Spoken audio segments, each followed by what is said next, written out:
Olá, já parou para pensar que ler um texto antigo poderia ser como entrar numa conversa com as maiores mentes da história? Pois é. Hoje a gente vai conhecer uma ferramenta incrível que faz justamente isso. Ela transforma aquela leitura que a gente faz sozinho num diálogo super rico que atravessa os séculos. E essa é a grande questão, né? Quando a gente pega um texto de séculos atrás, pode ser a Bíblia, Platão, o que for, como é que a gente garante que não está só colocando ali as nossas ideias de hoje, com a nossa cabeça do século XXI? Como é que a gente faz para acessar de verdade a sabedoria que está ali dentro?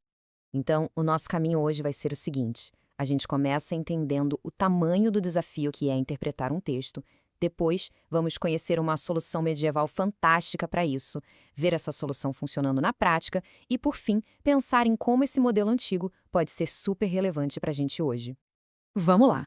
O maior perigo de tentar decifrar um texto histórico importante por conta própria é uma palavrinha: anacronismo.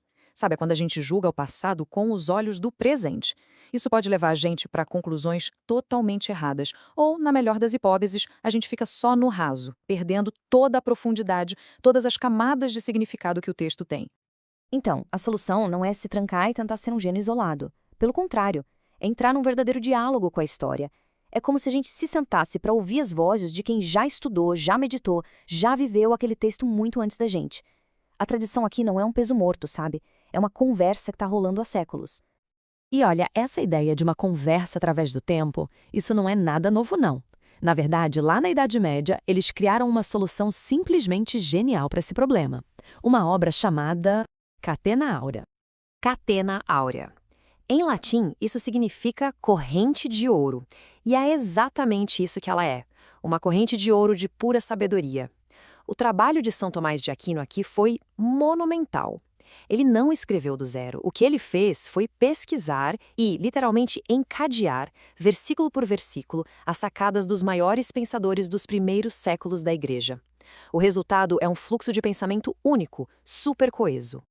E olha só, não estamos falando de qualquer um não. A corrente foi forjada com a mente de gigantes. Pensa em Santo Agostinho, São João Crisóstomo, São Jerônimo. É tipo o time dos sonhos da teologia antiga, todo mundo junto para ajudar a gente a entender melhor as escrituras. Ok, legal, mas como isso funciona na prática? Como é que essa corrente de comentários realmente deixa a leitura mais rica? Vamos pegar um exemplo bem concreto para ver isso em ação. Pensa nesse versículo aqui, do Evangelho de Marcos. É bem direto. Um paralítico é levado até Jesus por 4 homens. Numa primeira leitura, a gente vê o fato, a história. Mas a catena áurea, ela nos chama para mergulhar muito mais fundo. E é aqui que a mágica acontece. O poder do método fica claro. Olha só, uma das vozes na corrente, a de Teofilacto, dá uma interpretação teológica.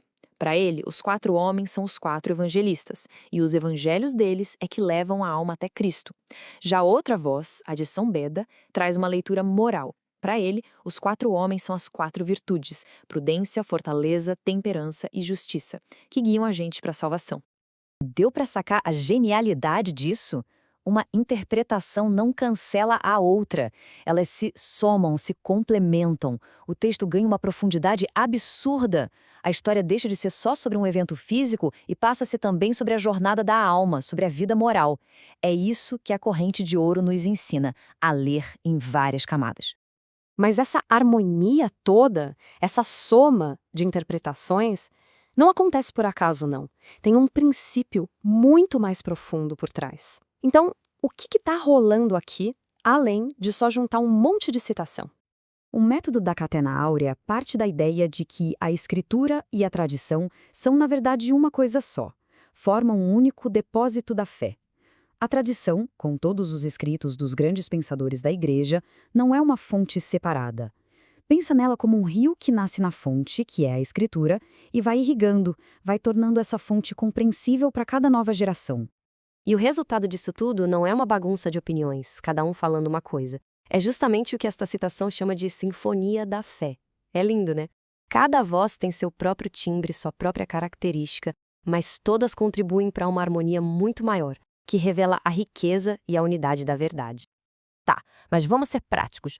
Por que um modelo lá do século XIII importa para a gente hoje, mesmo para quem não está estudando teologia? Como é que a gente pode usar essa ideia de corrente de ouro em outras áreas? A verdade é que este método é um modelo de pensamento crítico que vale para sempre. Pensa bem, seja lendo um livro de filosofia, uma peça de teatro ou até a Constituição, os passos são os mesmos. Primeiro, a gente lê o texto original. Depois, vai atrás do que os grandes comentadores e intérpretes da história disseram sobre ele. Aí, a gente compara as diferentes visões e, no final, junta tudo numa compreensão muito mais rica e profunda do que a gente conseguiria chegar sozinho. No fim das contas, a grande lição da corrente de ouro é sobre humildade e sobre comunidade. Ela nos dá um toque, sabe? Lembra a gente que não somos os primeiros a quebrar a cabeça com as grandes questões da vida. E que a sabedoria de verdade é um esforço coletivo, construído em conjunto, um elo de cada vez, ao longo de toda a história. Isso tudo nos deixa com uma pergunta no ar, para a gente pensar. Nas nossas áreas de estudo, no nosso trabalho, na nossa busca por conhecimento, quais são as correntes de ouro que a gente pode encontrar para entender melhor o mundo? Fica aí a reflexão.